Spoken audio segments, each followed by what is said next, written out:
सरपंच संतोष देशमुख हत्या प्रकरणामुळे अडचणीत आलेल्या धनंजय मुंडेंना नागपूरहून आणखी एक दणका बसलाय. मुंडे कृषी मंत्री असताना कृषी पंप खरेदीत भ्रष्टाचार झाल्याचा संशय व्यक्त केला जातोय. या प्रकरणी उच्च न्यायालयाच्या नागपूर खंडपीठानं सरकारला या संदर्भात प्रश्न विचारलेत.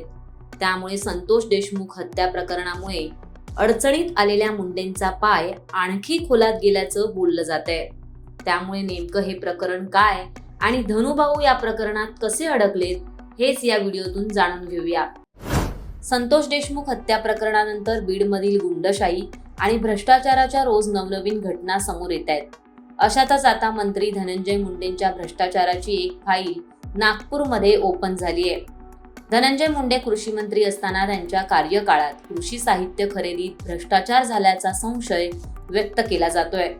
या संदर्भात राजेंद्र म्हात्रे यांनी नागपूरच्या खंडपीठात जनहित याचिका दाखल केली होती.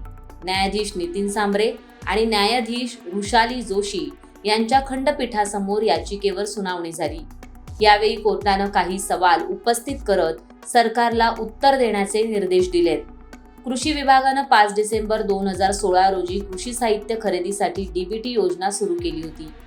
23 ऑक्टोबर 2023 रोजी तत्कालीन कृषी मंत्री धनंजय मुंडे यांनी डीबीटी योजना बंद केली आणि स्वतः कृषी साहित्य खरेदी करण्याचा निर्णय घेतला.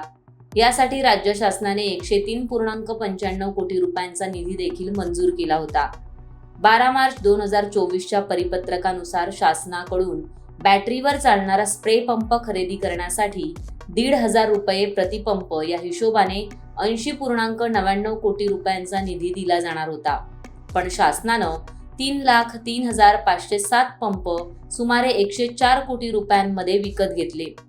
याचिकाकर्त्यानुसार शासनाला एक पंप 3,425 रुपयांत मिळाला. यवतमाळच्या एका दुकानात याच पंपाची किंमत 2,650 रुपये होती.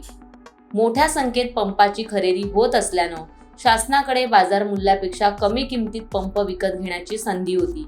परंतु शासनानं जास्तीची किंमत मोजत पंप खरेदी केले. त्यामुळे या व्यवहारात कुठेतरी गफला झाल्याचा संशय व्यक्त केला जातोय.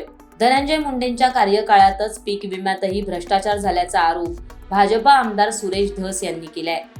गेल्या वर्षापासून महाराष्ट्र सरकारने 1 रुपयात पीक विमा योजना सुरू केली. यानुसार शेतकऱ्यांना फक्त 1 रुपया भरून पीक संरक्षणाची हमी दिली जाते, तर उर्वरित पैसे सरकार स्वतःच्या तिजोरीतून भरत असतं. सुरेश धस यांनी केलेल्या आरोपांनुसार बीड जिल्ह्यात पीक विमा घोटाळ्यात परळी पॅटर्न राबवला गेलाय. जमीन मालकांऐवजी दुसऱ्याच लोकांनी याचा लाभ घेतलाय, तर इतर तालुक्यातील विमा परळीतल्याच काही बोगस शेतकऱ्यांनी उतरवलाय. एकट्या बीड जिल्ह्यात 7,500 हेक्टरवर पीक विमा घोटाळा झाल्याचा धस यांनी म्हटलं आहे. तर फक्त सोनपेठ तालुक्यातच 3,190 हेक्टर इतका बोगस पीक विमा घोटाळा झाल्याचा आरोप सुरेश धस यांनी केलाय. त्यामुळे पीक विमा योजनेनंतर आता कृषी साहित्य खरेदीतही भ्रष्टाचार झाल्याचा संशय व्यक्त होत असल्यानं धनंजय मुंडेंचा पाय आणखी खोलात जाण्याची शक्यता आहे. त्यामुळे कोर्टाच्या निर्देशानुसार 2 आठवड्यात सरकार यावर काय उत्तर देतं हे पाहणं महत्त्वाचं ठरणार आहे. याबद्दल तुम्हाला काय वाटतं हे आम्हाला कमेंट करून नक्की सांगा आणि माय महानगर लाईव्हला सबस्क्राईब करायला विसरू नका.